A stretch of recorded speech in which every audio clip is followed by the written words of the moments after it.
Rebellion. Jarnail Singh, if we can get you in here, according to Chandan Mitra, you are one of those who was basically trying to grab the headlines. You lost your job for throwing that shoe at the Home Minister, but you became, in a sense, a national name. You wrote a book. You called your shoe throwing an act of shoe throwing against injustice. When you look back at it, do you have regret or do you stand by what you did? First of all, I am happy. I have got support from Mehta-ji.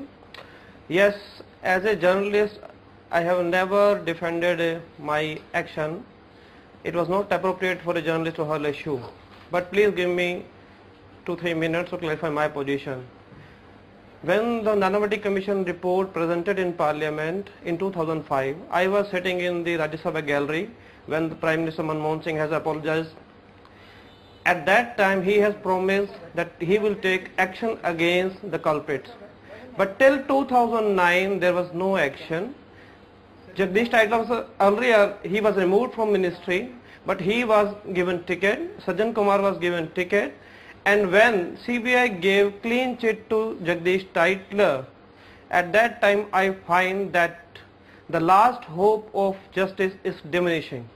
Even then, on 2nd April, Mr. P. Chidambaram made a statement. He is happy his friend has been exonerated by CBI. It was a statement of Home Minister. He was happy to see a mass murder has been acquitted. And then in a press conference, I have asked questions.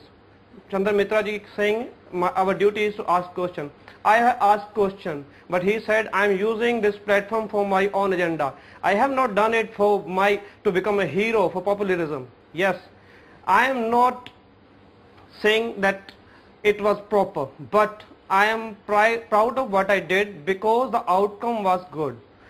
Their tickets were withdrew and the issue get highlighted. I have raised the voice of the victims. Usually protest implies a reaction against something. But yes, shoe hurling is a bit more than protest. In all the 4 cases, if you review the case of Bosch, Jardari or Chidambaram or this Umar, here you find continuance of suffering, delay on the part of government, delaying policies, which due to this there is suffering, and it has resulted in frustration, helplessness, hopelessness, and you find that people who are supposed to uphold their duties, who are supposed to deliver justice, who are supposed to resolve these problems are insensitive, and then you want to teach them a lesson, then you want to make a protest, then you want to insult them so they can realize how it feels when you are at the receiving end. You've spoken very honestly, and I actually think you've touched the heart of the debate. On the one hand, you have people saying this is, in a sense, individual attention seeking. On the other hand, you point out that it's when politics fails and over a long period of time that we've seen all the incidents of shoe throwing that we have. We're going to take a quick break. When we come back, we'll ask our panelists for last comments on whether, in a sense, the means justify the end, because we all seem to agree that good things happened after shoes were thrown. That's coming up after the break.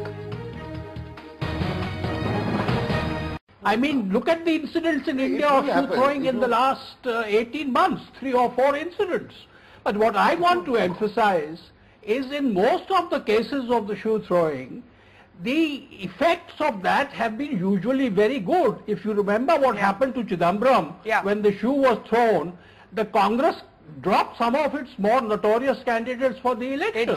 It did. Zardari, when the shoe, and when the shoe was thrown at Zardari, he came quickly back and he has cut short his trip to the Soviet Union to a few hours.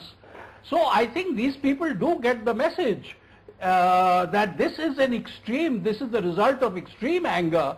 And again, I emphasize, as long as it doesn't cause serious bodily injury and as long as it is done sparingly, it is a legitimate weapon in the armory of protesters to occasionally throw shoes, but with one proviso: they must always miss. Mitra, to pick up on what Jarnail said, And you may not agree with what he did. It may be an act of, lawlessness in your view, Chandan. But what about what he argued, that in every incident of shoe throwing, you've actually seen it emerge after years, if not decades, of insensitive politics? No, Jarnail, as you rightly said, has spoken very honestly and truthfully.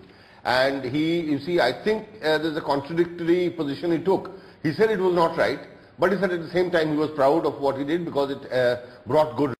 One of the interesting things, and I want to go back to both Sajjad and Umar on this point. Sajjad, to you first, that Jarnail said was the need to insult.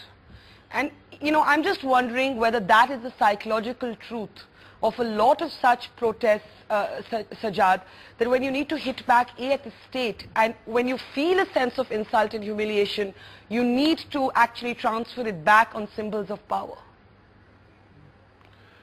Yeah, you see this, I was listening to him and I never knew the whole story, and after listening to him I had a lot of sympathy for Mr. Jarnail Singh, because he's talking of that helplessness when he runs out of everything and he wants to register a protest.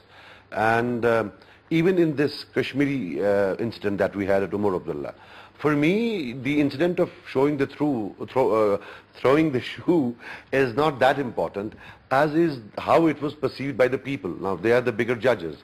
And unfortunately, there has been a very positive response to it. And that positive response is an answer to what the panelist, Mr. Chandan Mishra especially, was talking about. Azadi is a whole different debate. Azadi, autonomy, self-rule, alienation. That's Kashmir. And it's not just a law and order problem, it's a political problem. And we were here today to look at shoe throwing, and only Vinod Mehta says that it's a legitimate form of protest. But Jarnail Singh reminds us that it comes from helplessness and hopelessness, and the Indian state would do well to remember that. Thank you everybody for joining us on the Buck Stops here tonight. I'm afraid we'll have to call it a night. We will see you now tomorrow night at 10. Good night. Thanks for watching.